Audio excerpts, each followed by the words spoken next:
So, what now? Gets his brains blown out. Huh. His brains. You know, we may not need the man at all. You're talking crazy here, Nick. Got a fault in the old subroutines? Look, there's a place in Good Neighbor called the Memory Den. Relive the past moments in your mind as clear as the day they happened. If anyone could get a dead brain to sing, it'll be Dr. Amari, the mind behind the memories. Who's this Dr. Amari? I'll let her give you her life story in person. Let's stay focused. I guess we're gonna need a piece of Kellogg's brain. Enough gray matter to bring to Amari and find out if this is going to work. Jesus, Nick. Gross. Seriously? I know it's grisly, but what choice do we have? We got no leads, nothing. That old Merc's brain just might have all the secrets we need to know. What exactly do we need, Nick? Kellogg's brain. It's a long shot, but Dr. Amari just might be able to get it jump-started. See what the old Merc knew.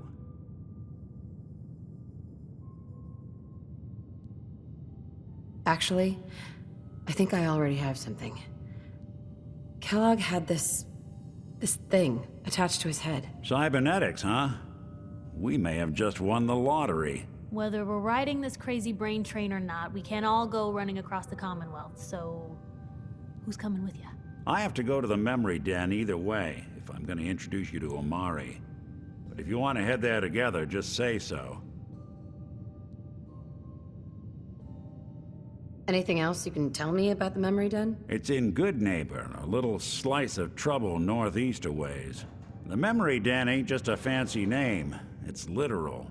A lot of people give up all their caps just to relive the good parts of their lives. Over and over. But not us. We're gonna try to dive deep into someone else's mind. I can meet you there, or we can head out together.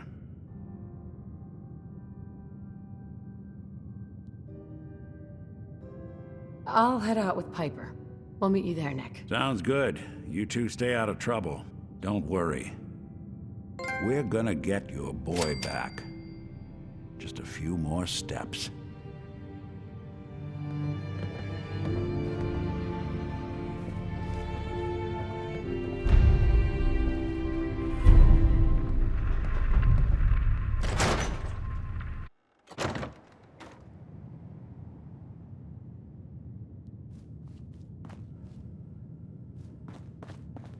Well, well, Mr. Valentine. I thought you had forgotten about little old me. May have walked out of the den, Irma, but I'd never walk out on you. Amari's downstairs, you big flirt.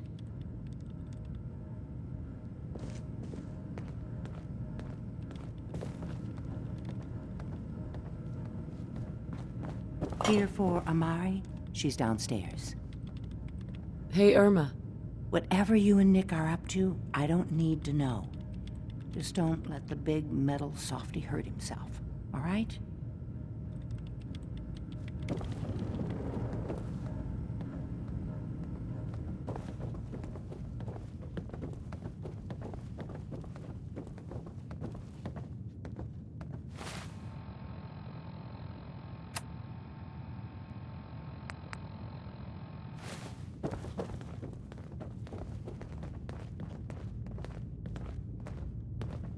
Dr. Amari? Yes? I take it this isn't a social call.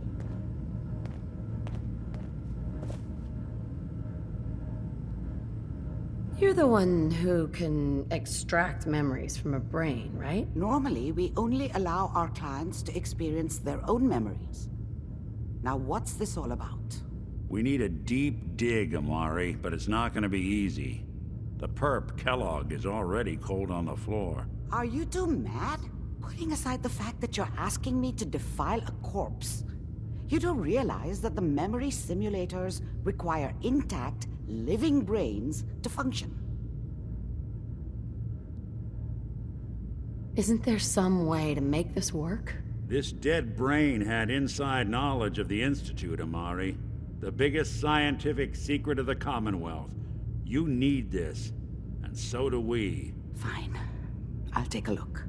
But no guarantees. Do you have it with you? How much of the brain do you need, exactly? That is not an encouraging question. I suppose I'll have to make do with whatever you can find.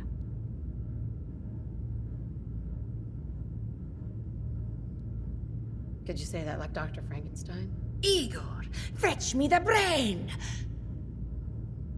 Sorry. No, I will not. Now, do you have it? Here's what I could find. What's this? This isn't a brain. This is... Wait, that's the hippocampus. And this thing attached to it? A neural interface?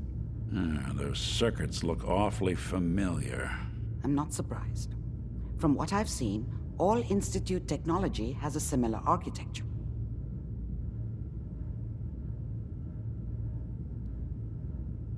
Nick's an older model synth. Is he still compatible? That's exactly what I was thinking. If we are lucky, it should hook right in. But even if this works, Mr. Valentine would be taking on a tremendous amount of risk. We're talking about wiring something to his brain. Don't worry about me, Amari. Let's do it. You really think this'll work, Nick? No idea. But we got a missing kid on the line. That's worth the risk. Whenever you're ready, Mr. Valentine, just sit down. If I start cackling like an old grizzled mercenary, pull me out, okay? Let's see here. I need you to keep talking to me, Mr. Valentine. Any slight change in your cognitive functions could be dire. Are you feeling any different? There's a lot of flashes. Static. I can't make sense of any of it, Doc. That's what I was afraid of. The mnemonic impressions are encoded. It appears the Institute has one last failsafe. There's a lock on the memories in the implant.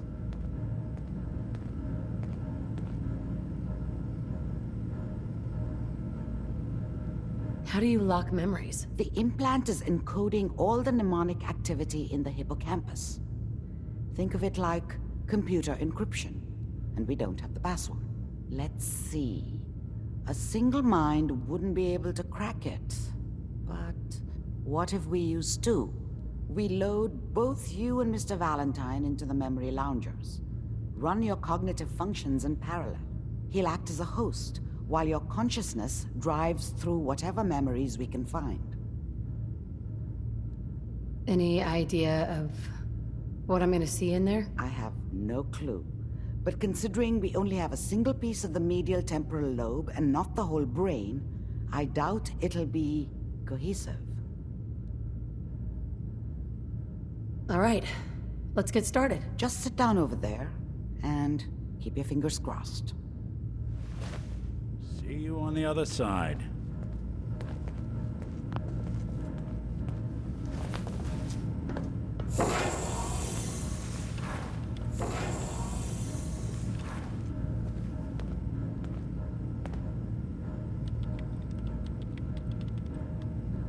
Initiating brainwave migration between the transplant and the host. Mnemonic activity coming from the transplant. It's degenerated, but it's there. We're going to load you into the strongest memories we can find. They might not be stable. Just hold on.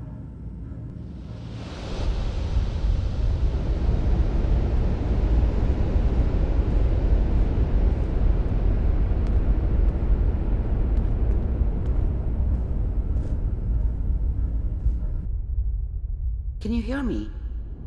Ah, good. The simulation appears to be working, although the memories are quite fragmentary. I'll try to step you through the intact memories and hope we find one that gives us some clue to the Institute's location.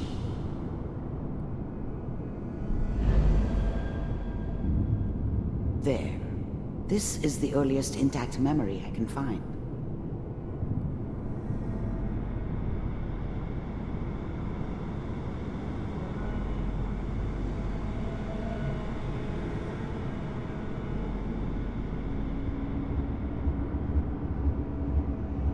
Remember, you are experiencing these memories as Kellogg. This may prove disorienting at first.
Turn down the goddamn radio! I'm trying to sleep! All 5 states have now signed on. Me. I was such a dummy back then. What did I know about how the world worked? I think now she wanted me to kill him. I should have. Instead, I ended up running away. I told myself I wanted to find somewhere out from under the thumb of the NCR and all their rules. But really, I was running from the guilt of not protecting her from Dad. Yeah, it doesn't matter now, though.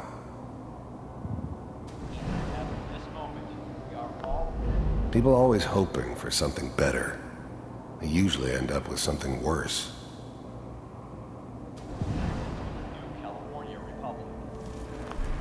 Mom knew how it was. She wasn't soft, but she loved me in her way. And she protected me from Dad. That cost her more than a few beatings. I never knew what happened to her after I left. I didn't want to know. Not then. What a joke. What's it mean, Mom? Nothing, Connie. People like to talk and hope someone else is going to keep them safe. Teacher at school said the NCR would bring back the good old days, like before the big war. Don't you listen to that twaddle. I'm going to stop sending you if that's what they're teaching you. I'm going out. Where the fuck did you put my boots? Dad was either drunk or not around.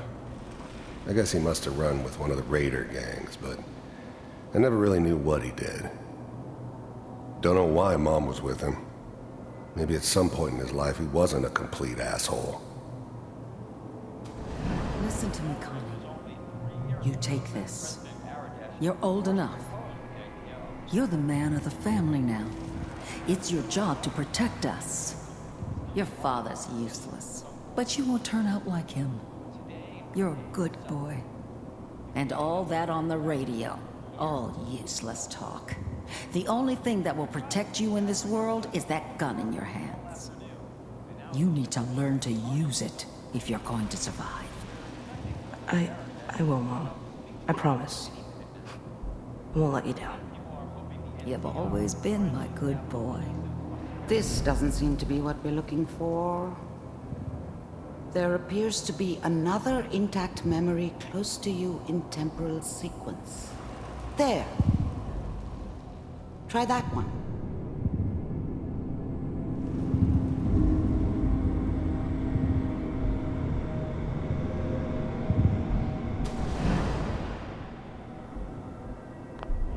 The thing about happiness is you only know you had it when it's gone. I mean, you may think to yourself that you're happy, but you don't really believe it. You focus on the petty bullshit or next job or whatever. It's only looking back, by comparison with what comes after, that you really understand. That's what happiness felt like.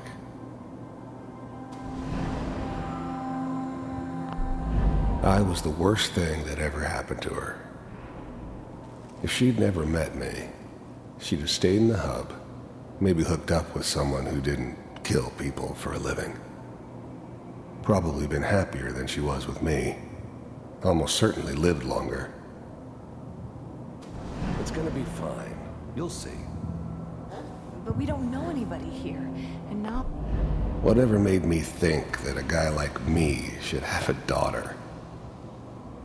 No, I never deserved her. Not for 1 second.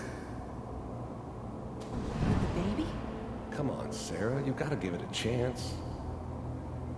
I finally got steady work with a good outfit. Nothing like that in the NCR these days. No, I'm not saying this was a mistake. I'm just... Are you sure these guys know what they're doing? They seem kind of green. I know, but that's where I come in. Just wait. In a few years, I'll be running my own crew. As soon as I make the connections I need. Then I can give you anything you want. And little Mary, too. I never worried about you before.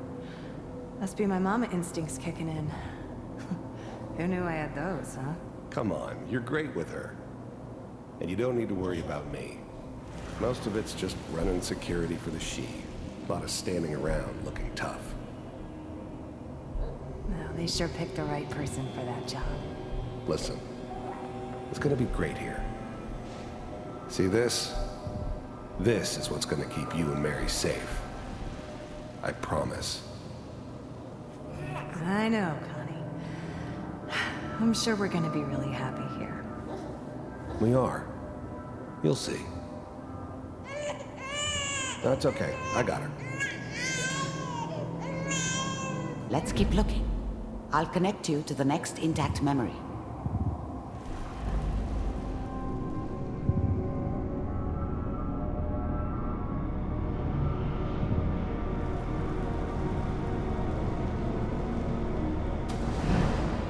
How did you think this was gonna end, Kellogg? You thought you could just fuck with us, and we wouldn't fuck with you? Just so you know, they died like dogs. And you weren't there to help them.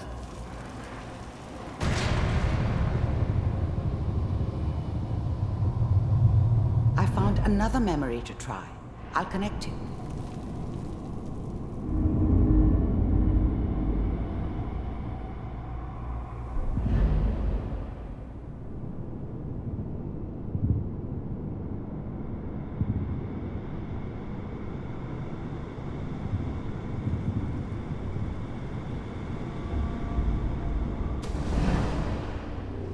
Mind if we... There's always someone who wanted someone else dead.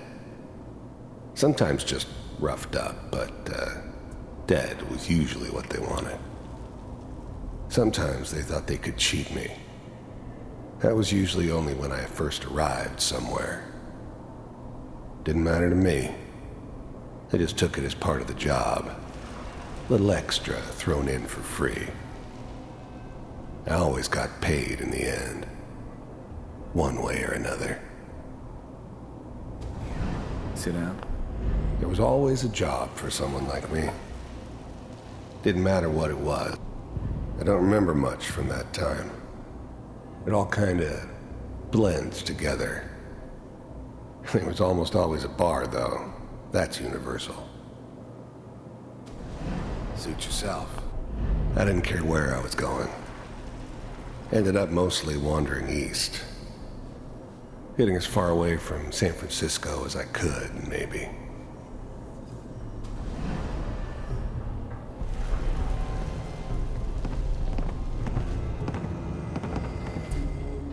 So, I hear you'll take care of people's problems. Is that right? If you pay me. Oh, we'll pay you. And, you'll do this all by yourself? That's right. We pay you when the job's done. Is that okay? That's the way you want to do it? So who do you want dead? Well, it's like this. There's his family. Lives down the creek a ways. Well, we seem to be getting closer. Try this next one.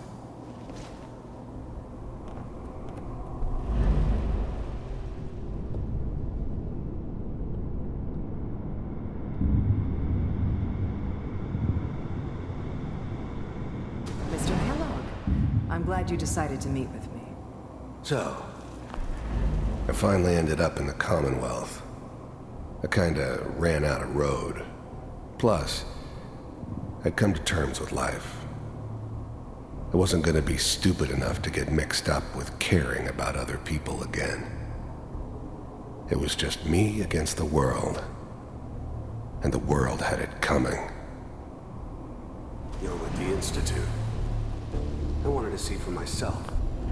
You heard all sorts of rumors about the Institute. But I figured they were just a convenient boogeyman for anything bad that ever happened. They were real, all right. They didn't know anything about operating on the surface. Relied on their synths for everything. They had the resources I needed, and I had the expertise they needed. Turned into a permanent arrangement, which suited me just fine. Existed. We do. The first synths weren't all that impressive. I'm good, but I'm not that good. But the Institute could always make more, and kept making them better each time. They still give me the creeps, but you have to get used to them if you want to work with the Institute. As you can see. What do you want? It's come to my attention that you've been rather disruptive of our operations lately. This must stop. I do what people pay me to do. If that's a problem for you, I can see only one way out. And what's that, Mr. Kellogg? If I'm working for you, there's no more problem. From what I hear, you can afford me. I don't think you fully understand the situation you're in. I think I do. Very well. B-748, initiate. Systems offline. Shutting down. Impressive. We may have something to talk about after all. Getting warmer. One of these has got to tell us something. We're running out of brain here. There's one that looks mostly intact. Connecting now. Manual override initiated. Cryogenic stasis. I was now the Institute's main operator in the Commonwealth. If they needed something done, they came to me. It wasn't usual for anybody from the Institute to come along on a mission, so this one stood out. I didn't know then who it was we were grabbing from the vault. Of course, neither did they. Not really.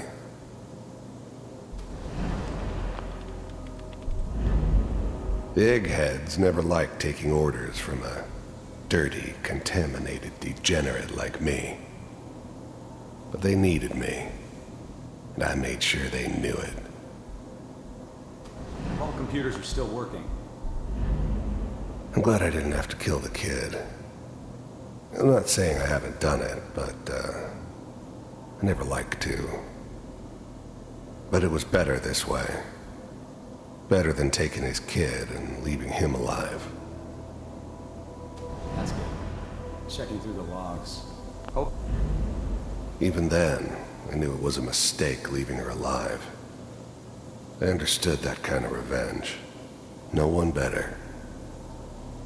But I was cocky enough to assume I could handle some soft, pre-war vault dweller, even if she somehow got thawed out. At least I know those Institute bastards will soon get what's coming to them, too. If she could take me out, they won't be able to hide from her for long. It's all just Find him. Pod C6, down the hall near the end. I never knew why we didn't just refreeze the rest of them. But we had our orders. Guess the old man didn't want so many loose ends. Too bad he left alive the one person he shouldn't have.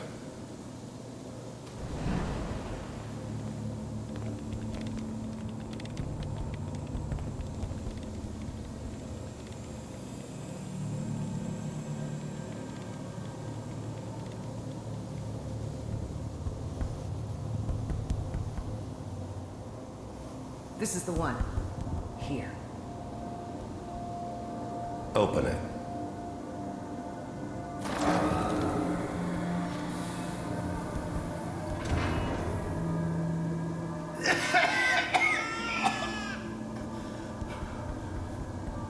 Is it over? Almost.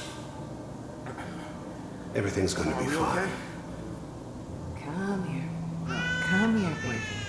No. I've got him! Let the boy go. I'm only going to tell you once. I'm not giving you Sean!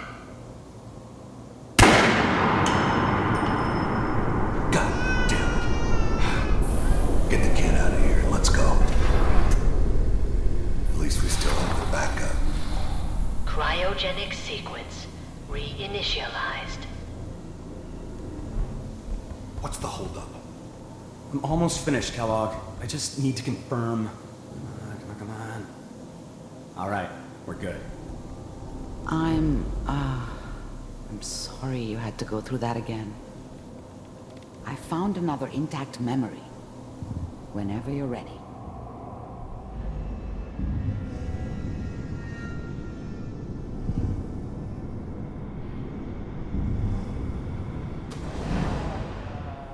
Is that your son? This appears whole to be a setup very in Diamond recent City memory. was part of some elaborate Good plan news, I of the think. old man's. Seems obvious now that we were bait for our friend from the vault. Timing couldn't have been an accident. It's not how the old man works. I wonder if he outsmarted me in the end. Another loose end tied up. It wasn't my idea to settle down with the kid in the middle of Diamond City. I thought it was a terrible idea, actually. But it was one of the old man's pet projects, so here we were. Me and the kid. Like a happy little family. I ended up kind of liking it. A reminder of what my life might have been if things had turned out differently. But there's no going back. I knew it was just temporary. It'd be back to normal business before too long.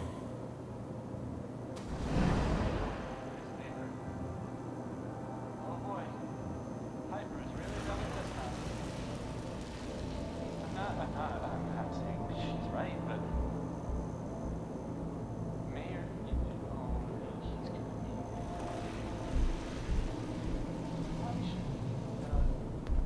be. Kellogg. So, the new breed of synths could easily pass as human. Some of them did. But the coursers, they weren't built to blend in. They were killing machines, pure and simple.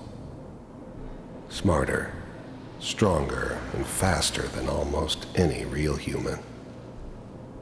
I'm just glad they were always on my side. Okay. One of these days, you're gonna get your head blown off just barging in here like that. Minimizing my exposure to civilians is a priority. Forget I said anything. So what's the big crisis this time? New orders for you. One of our scientists has left the Institute. Left? As in? He's gone rogue. Name's Dr. Brian Virgil. We know he's hiding somewhere in the glowing sea. Here's his file. Wow. Some heads are gonna roll for this. Capture and return, or just elimination? Elimination. He was working on a highly classified program. No kidding. One of the top bioscience boys? Damn. So, I guess you're taking the kid back with you. Affirmative. Your only mission is to locate and eliminate Virgil. You're taking me home to my father? Yes. Stand next to me and hold still. Okay.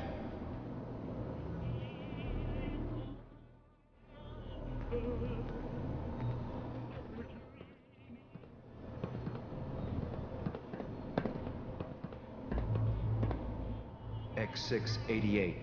Ready to relay with Sean. Bye, Mr. Kellogg. I hope I see you again soon. Bye. Teleportation. Now it all makes sense. Nobody's found the entrance to the Institute because there is no entrance. Let me pull you out of there as soon as you're ready.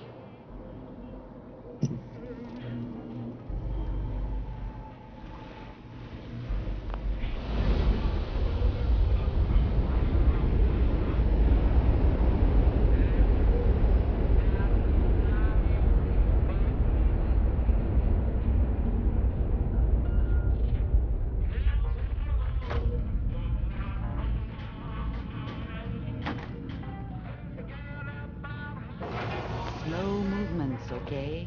I don't know what kind of side effects the procedure might have had. No one's ever done this before. How do you feel? Am I okay? Are you seeing anything bad? Don't be alarmed, but I honestly don't know what to look for. As I said before, this is uncharted territory, but your neural and physiological readings have returned to normal.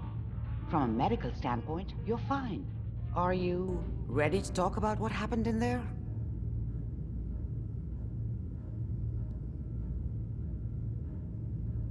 We got what we needed. The Institute uses teleportation to get in and out. Yes, their greatest secret has finally been revealed. But that only leads to more questions. How does it work? Where do we go next?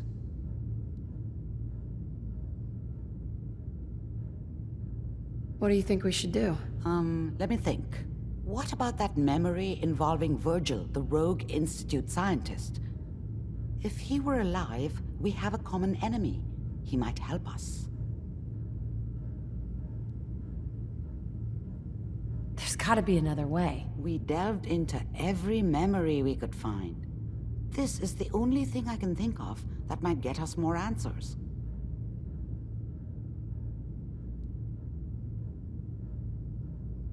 I like it. The memory said the Institute tracked him to the glowing sea, but that seems crazy. A madman would think twice about going there. Why? What makes the glowing sea so dangerous? The name says it all. Radiation. So much that nothing there could possibly live. Nothing pleasant. Navigating radioactive hazards is nothing new. But the glowing sea can kill a man in seconds. That's why it doesn't make sense. Virgil fleeing into that hell. The exposure alone. That's why he's there. To make the Institute think twice about following him. That must be it. He's using the radiation in the glowing sea like a shield or a cloak, a way to throw them off and be at an advantage. If Virgil found a way to survive there, you'll have to do the same. If you're going to follow him. How do I fight that much radiation, Doctor? There are chemical compounds. Rad-X, Radaway. You'd need as much as you could carry. Maybe more. A sealed environment suit would be great, if you could find one. Or maybe one of those suits of power armor? That would be perfect. I'll find a way to get through the rads.